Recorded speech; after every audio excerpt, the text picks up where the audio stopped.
아멘. 오늘 우리 사랑하는 성도님들과 함께 믿음이 현실을 바꾼다. 믿음이 현실을 바꾼다. 하나님의 눈으로 세상을 보다라는 제목으로 하나님의 말씀을 함께 나누도록 하겠습니다. 요즘 세상은 복잡하고 참 불안합니다. 뉴스를 틀면 크고 작은 위기들이 끊이지 않습니다. 가정, 직장, 자녀 문제 등 삶의 여러 영역에서 골리앗 같은 문제들이 우리 앞에 서 있는 것처럼 느껴집니다. 가계부를 들여다보는 순간, 그리고 건강검진 결과를 받는 순간, 그리고 자녀의 진로나 신앙 문제를 마주하는 순간, 그것이 꼭 골리앗처럼 커 보이는 것이죠. 그럴 때 우리 안에 이런 생각이 자연스럽게 일어납니다. 이건 내가 감당하기에는 너무 커. 내가 감당할 수준이 아니야. 마음이 위축되고 아무것도 하지 못한 채 주저앉고 싶은 그런 마음이 생기게 됩니다. 하지만 오늘 본문 속 한 소녀는 이런 위기의 순간에 정반대의 반응을 보입니다. 바로 다윗이죠. 누구도 나서지 않았던 전쟁터에서 그는 오히려 앞으로 나아가겠다고 말을 합니다. 이 이야기는 단순히 힘센 장수와 소년의 싸움이 아닙니다. 오늘 우리가 주목할 것은 누가 더 강한가가 아니라 누가 하나님을 어떻게 보고 있는가입니다. 같은 현실을 보지만 전혀 다른 해석이 있습니다. 누군가는 두려움만 보지만 누군가는 하나님의 임재와 약속을 보는 거예요. 오늘 우리는 다윗의 눈을 통해 믿음으로 현실을 본다는 것이 무엇인지를 함께 살펴보기를 원합니다. 그리고 하나님의 시선으로 우리의 삶을 다시 보기를 원합니다. 주님께서 우리에게 같은 눈을 주시길 축복합니다. 그럼 본문을 보면 골리앗이 40일 동안 아침 저녁으로 이스라엘 군대를 모욕합니다. 너희 중에 한 사람만 나와 싸워보자라고 외치면서 그들을 겁주고 자극을 하는 거예요. 그런데 이스라엘 군대는 아무런 반응을 못합니다. 우리 본문 16절을 읽어봅니다. 시작. 그 블레셋 사람이 40일을 주석으로 나와서 몸을 나타내었더라. 골리앗의 모욕은 40일 동안 아침 저녁으로 계속해서 반복적으로 일어납니다. 하루 이틀이 아니었고요. 무려 40일이었습니다. 그렇다면 우리가 40일 동안 같은 말을 들었다면 좀 익숙해질 법한데 그때마다 이스라엘 반응은 어떠했냐면 우리 본문 24절 한번 읽어봅니다. 시작. 이스라엘 모든 사람이 그 사람을 보고 심히 두려워하여 그 앞에서 도망하며. 아멘. 이 말씀해 보니까 심히 두려워하여 그 앞에서 뭐 했다고 얘기합니까? 도망했다라고 성경은 얘기합니다. 40일 동안 계속 그 얘기를 들으면서 두려워 벌벌 떨었다라는 것이죠. 그런데 우리가 생각을 한번 해보세요. 이스라엘은 지금 아무것도 안 하고 있습니다. 실제적인 전투는요 아직 벌어지지도 않았습니다. 골리앗은 그냥 뭐만 하고 있습니까? 말만 하고 있습니다. 그런데 이 골리앗의 이 말 한마디에 사람들은 하나님 없이 현실을 해석하기 시작합니다. 골리앗이 진짜 크긴 크죠. 3m가 넘는 훌쩍 크는, 실제로 봐도 진짜 큰 사이즈입니다. 그런데 더 크게 느껴지는 거예요. 그들이 하나님을 잊었기 때문이죠. 하나님 없이 보는 현실은요 반드시 왜곡되고 맙니다. 문제는 더 커 보이고 나는 작아지고 결국 하나님은 그 자리에 안 계신 것처럼 느껴지게 되는 겁니다. 여러분, 사울은 어떤 사람이었습니까? 왕이었죠. 군사와 권위가 있었던, 더불어 싸움도 잘했던 사람이 사울이었습니다. 그런데 골리앗 앞에서는 어떻습니까? 한마디도 못합니다. 아무 말도 못하고 있습니다. 왜 그런 겁니까? 믿음이 사라지니까 현실이 과장돼서 보이는 거예요. 그래서 그냥 싸움 자체가 안 될 것 같다라는 생각이 머릿속을 완전히 장악해 버린 것입니다. 여기서 우리는 깊이 생각을 해야 합니다. 우리의 눈은 무엇을 보고 있는가? 지금 내 삶에 골리앗처럼 서 있는 문제들이 있죠. 재정, 건강, 자녀, 관계 등 겉으로 보기에는 그 문제가 너무나 커 보입니다. 하지만 그걸 믿음 없이 보면 그 문제는 점점 더 커지고 나는 점점 작아지는 거예요. 결국 하나님도 안 계신 것 같고 이건 안 되는 일 같고 그냥 도망가고 싶은 마음만 남게 되는 것입니다. 중요한 건 하나님이 작아진 게 아니라 우리의 시선이 하나님을 놓쳐버렸을 때 문제가 더 커 보이고 왜곡되어 버리는 거죠. 그렇다면 여러분, 오늘 우리가 먼저 점검해야 할 것은 내 삶의 문제가 얼마나 큰가가 아닙니다. 오히려 내 눈이 하나님을 지금 보고 있는가?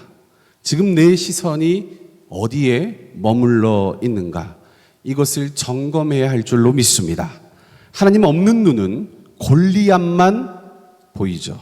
하지만 하나님을 믿는 눈은 골리앗보다 더 크신 하나님을 먼저 보게 되는 줄 믿습니다. 오늘 우리의 두 눈이 회복되기를 축복합니다. 믿음이 없으면 아무리 전략이 뛰어나고 능력이 있어도 두려움 앞에 무너질 수밖에 없습니다. 하지만 믿음의 눈을 가진 사람은 아무것도 없는 것 같아 보여도 담대함으로 앞으로 나아갈 수가 있습니다. 왜 그런 겁니까? 하나님이 함께 하시기 때문인 줄로 믿습니다. 지금 우리의 마음속에 골리앗 앞에 서 있는 것 같은 그런 현실이 지금 계십니까? 하나님이 없이 그걸 보면 주저앉게 되어 있습니다. 하지만 믿음으로 그것을 바라보면 하나님의 손이 보이기 시작합니다. 이 전쟁은 누구에게 속했냐? 여호와께 속해 있다. 이 믿음이 우리에게 필요한 것이죠. 여러분, 현실은 우리가 어찌할 수 없이 마주해야 하는 겁니다. 현실을 바꿀 수는 없습니다. 현실은 우리가 부딪혀야만 하는 거예요. 그러나 현실을 어떻게 해석하느냐는 우리의 믿음에 달려 있음을 믿으시길 바랍니다. 모든 사람이 골리앗 앞에서 벌벌 떨고 있을 때 한 사람이 등장을 합니다. 바로 다윗이죠. 그런데 이 소년 다윗이 전쟁터에 온 이유가 뭐였냐면 싸우려고 온 게 아니었습니다. 형들에게 도시락을 전해주러 왔던 거예요. 그냥 너무나 평범한 이유 가운데 그가 이 전쟁터에 왔습니다. 그런데 이런 평범한 하루, 너무나도 평범하게 그지없는 이 하루, 별거 아닌 심부름을 하는 그날 하나님의 시선을 가진 사람은 전혀 다르게 반응을 하는 거예요. 우리 본문 26절 같이 한번 읽어봅니다. 시작. 다윗이 곁에 서 있는 사람들에게 말하여 이르되 이 블레셋 사람을 죽여 이스라엘의 치욕을 제거하는 사람에게는 어떠한 대우를 하겠느냐? 이 할례 받지 않은 블레셋 사람이 누구이기에 살아계시는 하나님의 군대를 모욕하겠느냐? 아멘. 여기서 우리가 주목해야 할 단어가 두 가지가 있습니다. 어떤 거냐면 하나는 할례 받지 않은이라는 이 단어와 그리고 살아계신 하나님의 군대라는 이 단어를 우리는 주목을 해야 합니다. 다윗은 골리앗을 키 큰 군인, 힘센 장수로 보지 않았습니다. 다윗은 골리앗을 하나님의 언약 밖에 있는 자, 하나님의 이름을 모욕하는 자로 그는 봤습니다. 그리고 이스라엘 군대를 단순히 병력으로 보지 않았어요. 그의 고백 가운데 보니까 이스라엘 군대를 어떻게 봤습니까? 살아계신 하나님께 속한 백성으로, 전능하신 하나님의 군대로 다윗은 바라봤습니다. 여러분, 이게 믿음의 눈인 줄로 믿습니다. 같은 상황을 보고도 보는 게 다른 거예요. 다윗은 이 전쟁터를, 이 싸움을 어떻게 해석했냐면 하나님의 시선으로 해석을 했습니다. 다른 사람들은 골리앗의 갑옷과 창과 무기를 봤지만 그러나 다윗은 골리앗이 하나님의 명예를 건드리고 있다라는 것을 그가 본 것이죠. 여러분, 이것이 믿음의 눈이 가진 힘인 줄로 믿습니다. 문제의 크기보다 하나님의 이름이 훼손되는 걸 지금 더 심각하게 지금 보고 있는 거죠. 그런데 그리고 더 놀라운 것은 어떤 거냐면 다윗이 이렇게 말할 때 그의 형 엘리압이 뭐라고 한지 아십니까? 분노를 합니다. 우리 본문 28절 한번 읽어봅니다. 시작. 큰형 엘리압이 다윗이 사람들에게 하는 말을 들은지라 그가 다윗에게 노를 바라여 이르되 내가 어찌하여 이리로 내려왔느냐?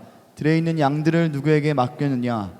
나는 내 교만과 내 마음의 완악함을 아노니 내가 전쟁을 구경하려 왔도다. 아멘. 지금 엘리압이 한 말 중에 이 말이 눈에 들어오죠. 내 교만과 내 마음의 완악함을 아노니. 지금 이 말이 뭐냐면 지금 다윗에게 비난과 조롱을 퍼붓고 있는 거예요. 왜 그런 겁니까? 믿음의 시선으로 전장을 바라보고 있는데 왜 엘리압은 이렇게 비난과 조롱을 퍼붓고 있는 것이냐?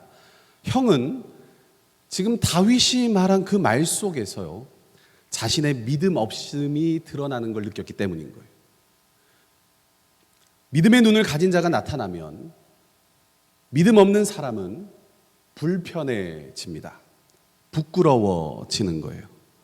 여러분, 우리도 이런 경험이 있지 않으십니까?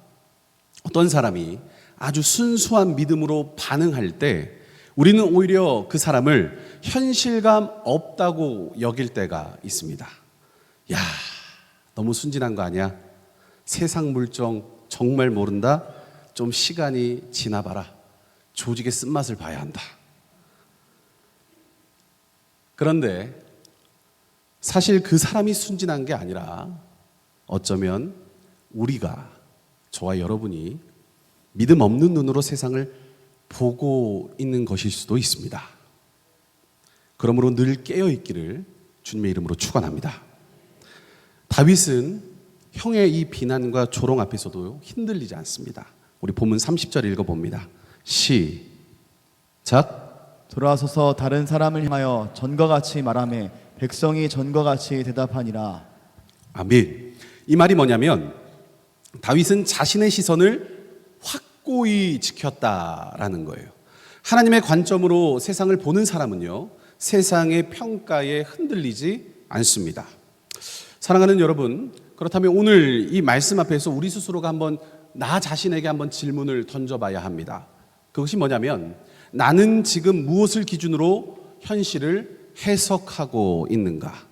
내 감정, 내 경험, 세상의 시선, 아니면 하나님인가? 믿음의 눈은 문제 자체를 다르게 보게 합니다. 믿음의 눈은 이 전쟁 속에서도 하나님이 함께 하신다는 확신을 가지고 현실을 바라보는 거예요. 그래서 다른 사람은 물러날 때, 다른 사람은 물러설 때 믿음의 사람은 앞으로 전진하는 줄 믿습니다. 여러분, 다윗은 하나님께 붙잡힌 눈으로 지금 골리앗을 바라본 것이죠. 이 눈이 저와 여러분에게 필요한 줄로 믿습니다. 같은 직장을 보면서도, 같은 가정을 보면서도, 같은 자녀를 바라보면서도, 같은 상황을 우리가 보면서도 하나님의 관점의 눈으로 볼 필요가 있다라는 것이죠. 그럴 때 우리 안에 우리가 걱정 근심에 휘둘리지 않고 믿음으로 살아갈 수 있는 줄 믿습니다. 믿음에 대해서 이렇게 얘기하는 건 참 쉽죠. 너무나도 쉽습니다. 하지만 진짜 믿음은 결국 행동으로 나타나게 됩니다. 하나님을 믿는다는 사람은 결국 하나님을 위해 움직이게 되는 것이죠. 지금 다윗이 그 모습을 우리에게 보여줍니다. 다윗은 하나님의 시선을 따라 움직이면서 실제로 싸우겠다라고 나서게 되죠. 우리 본문 31절과 32절을 읽어봅니다. 시작. 어떤 사람이 다윗이 한 말을 듣고 그것을 사울에게 전하였으므로 사울이 다윗을 부른지라. 다윗이 사울에게 말하되 그로 말미암아 사람이 낙담하지 말 것이라. 주의 종이 가서 저 블레셋 사람과 싸우리이다 하니. 아멘. 사울이 다윗을 부릅니다. 그리고 다윗이 말을 하는 거예요. 뭐라고 하냐면 그로 말미암아 사람이 낙담하지 말 것이라. 주의 종이 가서 저 블레셋 사람과 싸우리이다. 여러분, 이 말이 얼마나 놀라운 건지 모릅니다. 왜냐하면 소년 하나가 온 군대가 주눅 들어있는 상황 가운데 싸우겠다고 지금 선포하는 거예요. 사울은 당연히 말립니다. 너는 소년이고 그는 어려서부터 용사다. 맞는 말이죠. 사람 눈에는 이게 현실입니다. 하지만 다윗은 거기서 멈추지 않아요. 자신의 믿음의 근거를 이야기합니다. 우리 본문 34절과 35절 한번 읽어봅니다. 시작. 다윗이 사울에게 말하되 주의 종이 아버지의 양을 지킬 때 사자나 곰이 와서 양떼에서 새끼를 물어가면 내가 따라가서 그것을 치고 그 입에서 새끼를 건져내었고 그것이 일어나 나를 해하고자 하면 내가 그 수염을 잡고 그것을 쳐 죽였나이다. 아멘. 즉 다윗이 너무나도 생생하게 지금 이야기를 하고 있는데 이건 단지 내가 용감합니다, 내가 이만큼 용감합니다를 얘기하는 게 아니에요. 이건 뭐냐면 하나님이 그때도 나를 지켜주셨습니다. 믿음에 대한 경험을 고백하는 거예요. 자기가 경험했던, 체험했던, 살아계신 하나님과 함께했던 그 이야기를 간증하는 것입니다. 다윗은 과거의 경험을 통해 배웠습니다. 무엇을요? 하나님은 나를 버리지 않으신다. 이 믿음이 지금을 해석하게 만들고 이 믿음이 지금 행동하게 하는 것이죠. 그래서 본문 37절 읽어봅니다. 시작. 또 다윗이 이르되 여호와께서 나를 사자의 발톱과 곰의 발톱에서 건져내셨은즉 나를 이 블레셋 사람의 손에서도 건져내시리이다. 사울이 다윗에게 이르되 가라, 여호와께서 너와 함께 계시기를 원하노라. 아멘. 사랑하는 성도 여러분, 믿음은 막연한 낙관주의가 아닙니다. 긍정적으로 생각하는 것도 아닙니다. 그래, 잘 되겠지, 잘 되겠지, 잘 되겠지, 이렇게 생각하면 잘 되겠지, 그래도 잘 될 거야, 풀릴 거야, 풀릴 거야, 그런 게 아닙니다. 성경에서 말하는, 오늘 본문 속에서 말하는 믿음은 어떤 거냐면 예전에 하나님이 나와 함께 하셨다, 주님이 나와 함께 하셨다, 그 은혜를 기억하면서 그 기억이 지금을 이끌어가는 힘이다라는 거예요. 그때 주님이 나에게 주셨던, 그때 주님이 나와 함께 하셨던 그 경험과 그 은혜의 기억이 오늘을 이끌어가는 힘이 믿음인 줄 믿습니다. 그래서 진짜 믿음의 사람은 과거의 하나님의 신실하심을 붙들면서 오늘을 살아가는 거예요. 그리고 이 부분에서 우리가 주목해야 하는 것은 사울이 어떻게 합니까? 이야기를 듣고 다윗에게 갑옷을 입히려고 합니다.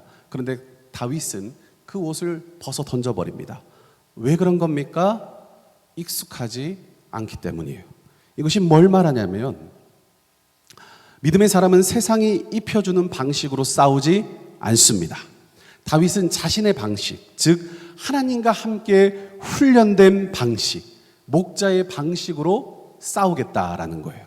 그래서 막대기 하나, 돌멩이 5개, 물맷돌 하나를 집어드는 거예요. 겉으로 볼 때는 초라하기 그지없습니다. 하지만 거기에는 하나님과 함께한 수많은 훈련의 기억이 담겨 있는 거예요. 여러분, 우리도 인생의 전쟁터에서 싸워야 할 일이 참 많습니다. 그런데 그때마다 누군가 우리에게 와서 야, 이렇게 해야 돼, 저렇게 해야 돼, 이건 이렇게 싸워야 해, 갑옷을 입히려고 합니다. 돈으로, 인맥으로, 명예로, 스펙으로 싸우라고 합니다. 그런데 다윗은 그 모든 걸 거절합니다. 왜 그런 겁니까? 그는 알았습니다. 진짜 승리는 하나님께 달려있다. 내가 무엇을 갖고 싸우는 게 중요한 게 아니다. 내가 무엇을 들고, 내가 어떤 무기를 들고 싸우는 게 중요한 게 아니다. 누가 함께 싸우느냐, 누가 함께 하시는가가 중요하다. 할렐루야. 여러분 믿으십니까? 사랑하는 성도 여러분, 믿음은 하나님의 이름을 위하여 행동으로 이어지게 만듭니다. 머무르지 않고요, 순종으로 나아가게 합니다. 하나님의 명예가 무시당할 때 가만히 있을 수가 없습니다.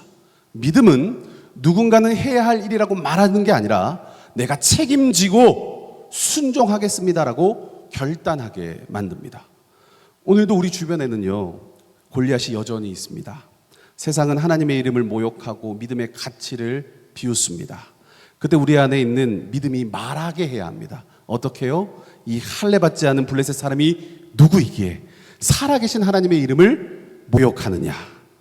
그리고 이 말이 기도가 되게 해야 되고, 기도가 결단이 되고, 결단이 행동으로 이어져야 할 줄로 믿습니다. 말씀을 정리합니다. 오늘 말씀을 통해서 오늘 하루 3가지를 기억하며 살아가길 원하는데, 첫째 어떤 거냐면 같이 한번 읽어볼까요? 준비됐나요? 첫째, 같이 읽어봅니다. 시작. 믿음의 눈으로 현실을 다시 바라보자. 아멘.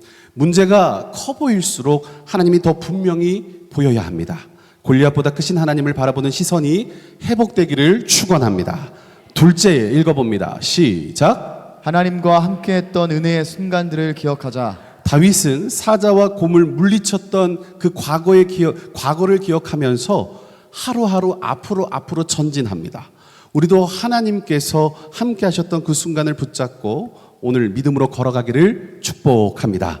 마지막으로 세 번째입니다. 시작. 하나님을 위하여 지금 할 수 있는 작은 순종을 시작하자. 아멘. 믿음은 머무르지 않고요, 움직이게 합니다. 하나님의 이름을 위해 내가 할 수 있는 한 걸음을 내딛기를 간절히 축복합니다. 그 작은 순종, 오늘 하나님 앞에서 해드리는 작은 순종을 통하여서 그 작은 순종이 골리앗을 무너뜨리는 도구가 될 줄로 믿습니다. 사랑하는 성도 여러분, 결국 오늘 우리는 골리앗 앞에서 다윗의 시선을 우리가 다시 한 번 더 회복해야 합니다. 우리가 어떠한 문제, 어떠한 골리앗이 있다 할지라도 도망치지 말고 믿음으로 응답하며 하나님의 이름을 위해 승리하는 우리 모든 한밭제일 교회 성도들이 되시길 주님의 이름으로 축원합니다.